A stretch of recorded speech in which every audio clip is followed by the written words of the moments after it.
मुख्यमंत्री नीतीश कुमार की अध्यक्षता में आज बिहार कैबिनेट की बैठक संपन्न हुई। सचिवालय के मंत्रिमंडल में आयोजित इस बैठक में कैबिनेट ने 40 एजेंडों पर अपनी स्वीकृति दी है। बिहार में लागू हुए नए आरक्षण बिल को संविधान की 9वीं अनुसूची में शामिल करने के लिए केंद्र को प्रस्ताव भेजने पर कैबिनेट ने अपनी मुहर लगा दी है। संविधान संशोधन करने को लेकर सरकार यह प्रस्ताव भेज रही है। 9वीं अनुसूची में शामिल हो जाने पर नई आरक्षण नीति को न्यायालय में चुनौती नहीं दी जा सकती है। नीतीश सरकार ने बिहार को विशेष राज्य का दर्जा देने के लिए केंद्र से अनुरोध करने के एजेंडे पर मुहर लगा दी है। पहले पार्टी की तरफ से मांग की जा रही थी, लेकिन अब सरकार ने अपनी तरफ से केंद्र सरकार से बिहार को विशेष राज्य का दर्जा देने की मांग की है और बिहार में सरकारी सेवकों और पेंशनभोगियों का महंगाई भत्ता 4% बढ़ा दिया गया है और अब महंगाई भत्ता 42% से बढ़कर 46% हो गई है। मुख्यमंत्री प्रखंड परिवहन योजना को भी नीतीश कैबिनेट ने आज स्वीकृति दे दी है। इसके तहत अब बसों की भी खरीद की जा सकेगी। नई सरकार 3600 नए बस खरीदेगी। प्रति बस 5 लाख का अनुदान दिया जाएगा। प्रखंड स्तर पर लाभुकों में 2 अनुसूचित जाति के, 2 अत्यंत पिछड़ा वर्ग के, 1 पिछड़ा वर्ग के, 1 अनुसूचित जाति के और 1 अल्पसंख्यक समुदाय में होगा। कैबिनेट के फैसले की जानकारी मंत्रिमंडल सचिवालय विभाग के प्रमुख सचिव एस सिद्धार्थ ने दी। बिहार की लॉजिस्टिक पॉलिसी स्वीकृत कर दी गई है। इस लॉजिस्टिक पॉलिसी के अंतर्गत जो हमारे लॉजिस्टिक पार्क हैं उसके लिए अनुदान की स्वीकृति दी गई है।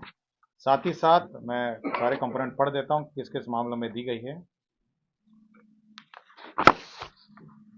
इसमें लॉजिस्टिक पार्क के लिए दी गई है, लॉजिस्टिक यूनिट्स के लिए दी गई है, मल्टी मॉडल लॉजिस्टिक पार्क के लिए दी गई है। इसमें सभी में जो हमारे इस विशेष नीति के अंतर्गत जो बिहार इंडस्ट्रियल पॉलिसी 2016 है वो दिया जाएगा और साथ ही साथ जो कैपिटल सब्सिडी है वो करीब 10% है। विभिन्न लिमिट्स के अंतर्गत है। 10% का लिमिट है और किसी में 10 करोड़ का लिमिट है, किसी में 2 करोड़ का लिमिट है, किसी में 3 करोड़ का लिमिट है, किसी में 1 करोड़ का लिमिट है। बहुत सारे डिटेल्स हैं। तो विभिन्न प्रकार के जो लॉजिस्टिक यूनिट हैं उसके लिए बिहार लॉजिस्टिक पॉलिसी स्वीकृत की गई है। लॉजिस्टिक पार्क है, लॉजिस्टिक यूनिट्स है और मल्टी मॉडल लॉजिस्टिक पार्क है। यदि किसी को डिटेल चाहिए तो मैं अलग से इसको उपलब्ध करा दूंगा। ग्रामीण कार्य विभाग में जो हमारे जो नए कार्य शुरू हुए हैं, बहुत सारे वर्कलोड भी बढ़ गया, कार्य भी बढ़ गया है। उसके लिए पद सृजन का प्रस्ताव था। इसके अंतर्गत बड़ी संख्या में पद सृजन 2261 पद का सृजन हुआ है। इसमें सबसे बड़े जो पद हैं वे बेसिकली निम्न वर्गीय लिपिक हैं। क्लर्क ग्रेड के 425 हैं। 2261 पद क्रिएट हुए हैं। इसमें प्रयोगशाला सहायक है 42 और शोध सहायक है 102। तो इसमें जो क्वालिटी कंट्रोल है उसके लिए मेजर पद सृजित हुए हैं। साथ ही साथ पद कार्य प्रभारी हैं, सभी पदों के कार्य प्रभारी हैं। उसमें 1069 इसमें स्वीकृत हुए हैं और साथ ही साथ मल्टीटास्किंग प्रचारी 382 हैं। साथ ही साथ कार्य अंचल दरभंगा में कुछ परिवर्तन किए गए हैं और कार्य अंचल समस्तीपुर, इन दोनों कार्य प्रमंडल में संशोधन भी किए गए हैं। तो 2261 पद नए सृजित किए गए हैं ग्रामीण कार्य विभाग में। स्वास्थ्य विभाग के अंतर्गत इंदिरा गांधी आयुर्वेदिक संस्था में जो हमारे प्रधानमंत्री स्वास्थ्य सुरक्षा निधि योजना के अंतर्गत पोस्ट ग्रेजुएट पढ़ाई के लिए जो इंफ्रास्ट्रक्चर क्रिएट किए जाने हैं उसके अंतर्गत 138 करोड़ 138 रुपये 1 अरब 38 करोड़ की योजना स्वीकृत हुई। ये 60-40 के हिसाब से 60-40 है, जिसमें 82 करोड़ 80 लाख है केंद्र अंश है और 55 करोड़ 20 लाख है ये राज्य अंश है। तो 60-40 के अंतर्गत ये योजना स्वीकृत हुई है।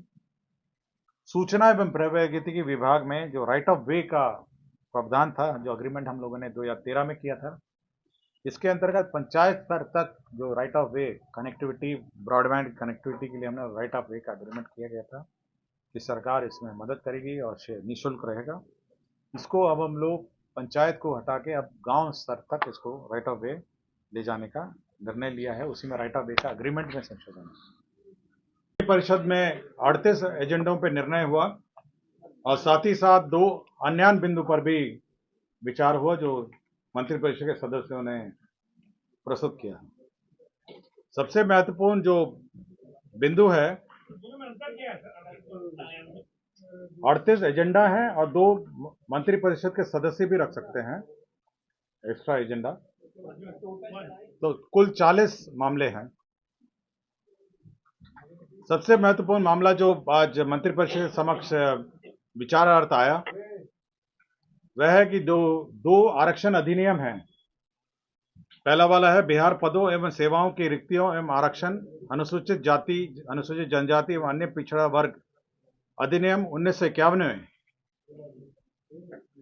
तथा संशोधित बिहार अधिनियम 17/2002 एवं संशोधित अधिनियम 19/2023।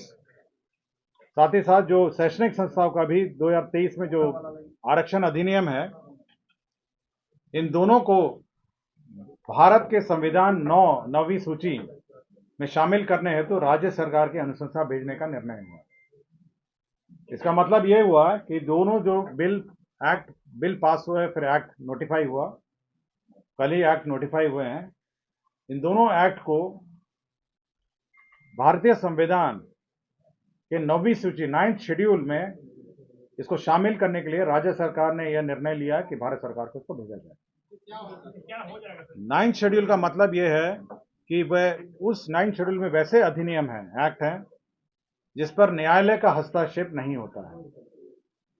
उदाहरण स्वरूप जो आरक्षण का अधिनियम है, जो तमिलनाडु सरकार का अपना अधिनियम है, वह 50% से ऊपर का आरक्षण है, जो 9th शेड्यूल में वह अंकित है 1994 में। तो बिहार सरकार का भी 50% से ऊपर आरक्षण है। आपको जानकारी होगा 65% आरक्षण जातीय आधार पर है और 10% जो इनकम आधार पर 10% का आरक्षण है सामान्य श्रेणियों के लिए, कुल 75% आरक्षण है। तो इन दोनों अधिनियमों को संविधान के 9th शेड्यूल में रखने, 9वीं सूची अधिसूची में शामिल करने के लिए राज्य सरकार ने भारत सरकार को भेजने की अनुशंसा की। तो ये निर्णय महत्वपूर्ण निर्णय है कैबिनेट का, ताकि इस पर न्यायालय का हस्तक्षेप, जो 9th शेड्यूल है उसमें न्यायालय में विचाराधीन ये मामले नहीं होते हैं। तो यह एक महत्वपूर्ण निर्णय है जो कैबिनेट ने लिया।